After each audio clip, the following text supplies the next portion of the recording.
ඔබ යම් කිසි කෙනෙකුට උපකාරයක් කිරීම එහෙම නැත්නම් කාරුණික සිතින් වෙන කෙනෙකු වෙනුවෙන් දෙයක් කිරීම වෙන කෙනෙක්ගේ හිත සතුටු කිරීමෙන් පවා විශ්වයේ අපරිමිත ආකර්ෂණය අපරිමිත ශක්තිය ඔබ වෙත ආකර්ෂණය කරගත හැකි බව ඔබ දන්නවාද?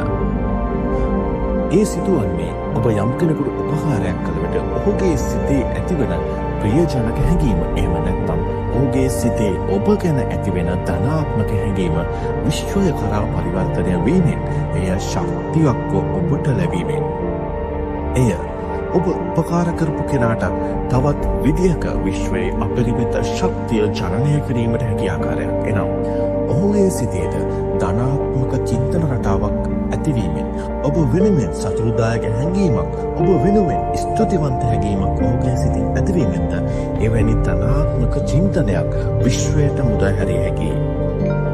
සෑම විටම තව කෙනෙකුගේ සිතක් සතුටු කිරීම යනු විශ්වයේ ආකර්ෂණය ඔබට ලබාගත හැකි සරලම ක්‍රමයක්. ඔබ වෙනුවෙන් කෙනෙක් දෙයක් කරපසු ස්තුතිවන්ත වීමත් ඔබට තව කෙනෙක් ස්තුතිවන්ත වීමත් මෙහි අග්‍රගණ්‍යම ප්‍රතිඵලය ලෙස හඳුන්වන්න පුළුවන්. ඔබට තවත් කෙනෙකුට ස්තුතිවන්ත වීමට ඕනෑ තරම් අවස්ථා තිබෙනවා. එක තත්පරයක් එක මොහොතක් ආපසු කල්පනා කර බලන්න. ඔබ මෙම වීඩියෝව නරඹන මේ මොහොත ගැන සිතන්න. මේ වීඩියෝව ඔබට නැරඹීමට ඔබට සවන් දීමට ඔබට දැසක් ලැබී තිබෙනවා. ඔබට සවන් දීමට ඔබට කන් ලැබී තිබෙනවා. ඔබට හොඳින් ශ්‍රවණය කළ හැකි. මේ මොහොතේ ඔබ හුස්ම ගන්නවා. මේ මොහොතේ ඔබ සතුටින් සිටිනවා. මේ මොහොතේ ඔබට සිතීමට හැකි. ඔබට සිතින් මෙලොව ඕනෑම තැනකට යාමට හැකි.